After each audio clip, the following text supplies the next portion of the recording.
लेकिन 2 दिन के अंदर 86 मुकदमे, बकरी चोरी, किताब चोरी, शराब की दुकान लूटने का मुकदमा, बड़ी अदालत में जूता फेंकवा के दिखाने का काम किया कि कमजोर जातियों के लोग, तुम कितना भी पढ़ लिख के कितनी भी ऊंची कुर्सी पे बैठ जाओ, तुम्हारी इज्जत किसी से तुम्हें जूता चप्पल उछलवा के उतारने का काम करेंगे।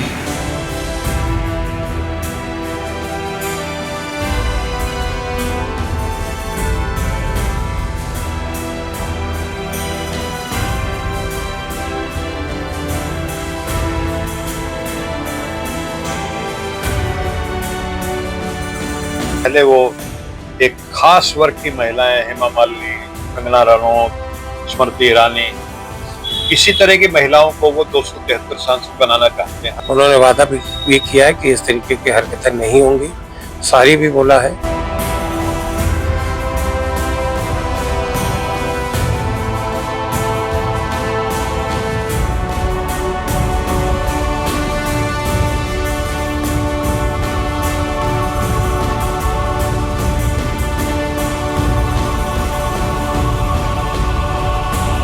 और ऐसे लगता है कि जो ताकतवर सामंती शक्तियां हैं उनको ऐसा वो बेखौफ हो चुकी हैं और उनको ये लगता है कि हम कुछ भी कर जाएंगे, हमारा कुछ बिगड़ेगा नहीं। ये बिल लेकर के आए और इन्होंने कहा हम 2029 से 34 में उसको लागू करेंगे। और गांधी अभी तो 17 घंटे बैठे थे, 16 घंटे, अभी 6 घंटे इसमें और जुड़ जाता तो पसीने आ जाते। पसीने तो आ ही रहे थे। जब तक इस देश में सामाजिक और आर्थिक समता नहीं आएगी, ये देश प्रबुद्ध भारत बनेगा नहीं।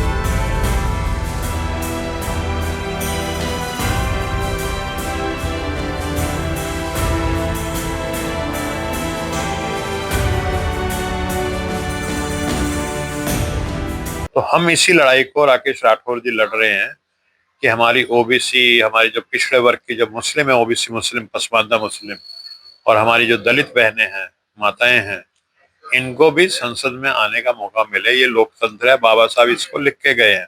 और न्याय योद्धा राहुल गांधी जी लगातार जद्दोजहद कर रहे हैं। जाति जनगणना की भी उन्होंने बात की, मोदी जी ने खूब मजाक उड़ाया, अर्बन नक्सल, पता नहीं क्या क्या, अनुराग ठाकुर जैसे लोगों ने बदतमीजी वाली गालियां दी।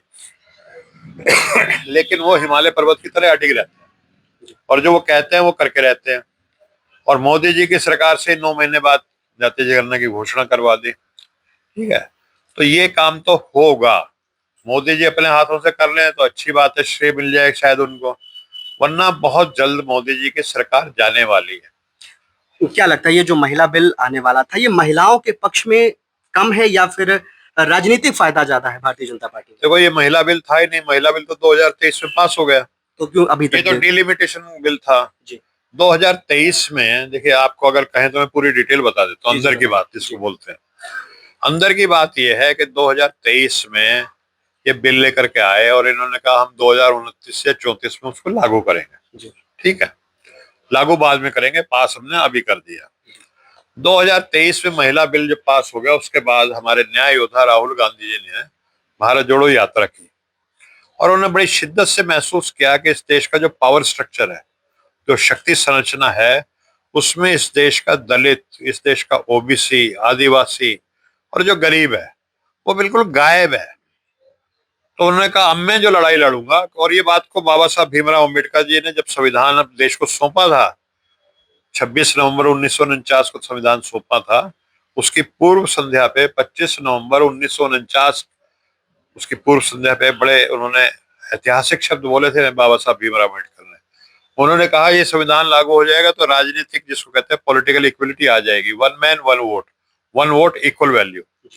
लेकिन जब तक इस देश में सामाजिक और आर्थिक समता नहीं आएगी, ये देश प्रबुद्ध भारत बनेगा नहीं। ठीक है, ये खोखला रहेगा।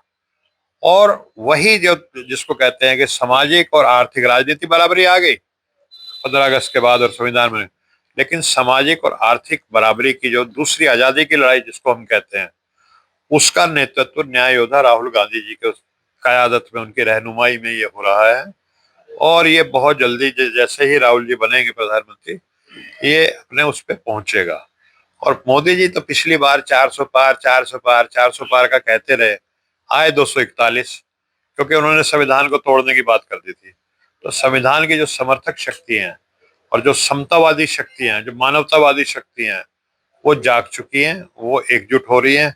और ये इनके 2500 चैनल अंदानी अंबानी के, जो दिन भर बकवास करते हैं और ये सोचते हैं कि हम हमारी माताओं बहनों को जो पिछड़ी और ओबीसी के हैं, अपने चैनल के बकवास से बचा लेंगे।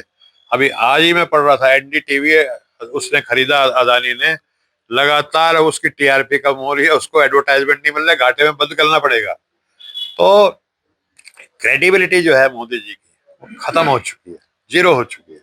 जी बिल्कुल, हमारे साथ अनिल जी बात कर रहे थे, जिन्होंने महिला आरक्षण बिल पर जिस तरह से बीजेपी सरकार उसको लाना चाह रही थी, उस पर चर्चा की। हमारे साथ सीतापुर सांसद राकेश राठौर जी भी हैं, थोड़ा हम बात कर लेंगे आपसे। आज जो जनपद की हजारों महिलाओं ने आपके समर्थन में आकर के वहां पर समर्थित हुई हैं, और महिला आरक्षण बिल को लेकर के जो चर्चाएं हो रही, जो आक्रोश जनपद में हो रहा है, विपक्ष का पुतला फूंका जा रहा है, क्या कहेंगे इस पर?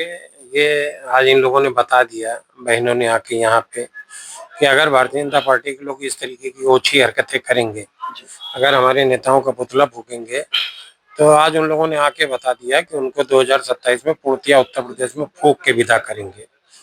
तो उसी आक्रोश को लेके और कांग्रेस पार्टी के समर्थन सब लोग आए थे, और कांग्रेस का जनाधार दिन पर दिन बढ़ रहा है।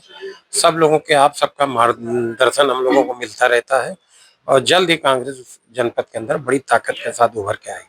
आप हर जो प्रोग्राम कर रहे हैं, जो कार्यक्रम कर रहे हैं, उसमें विधानसभा चुनाव की भी तैयारी देखी जा रही है, कई जगह से प्रत्याशी भी घोषित किए गए हैं। बिल्कुल बिल्कुल। तो ऐसा है, हाँ, देखिए, ये जो कुछ हो रहा है, जो प्रभारी हमारे यहाँ हैं, जो क्षेत्र में काम कर रहे हैं, जो जिम्मेदारी संभाले हैं, उनकी ताकत के कारण ये हो रहा है।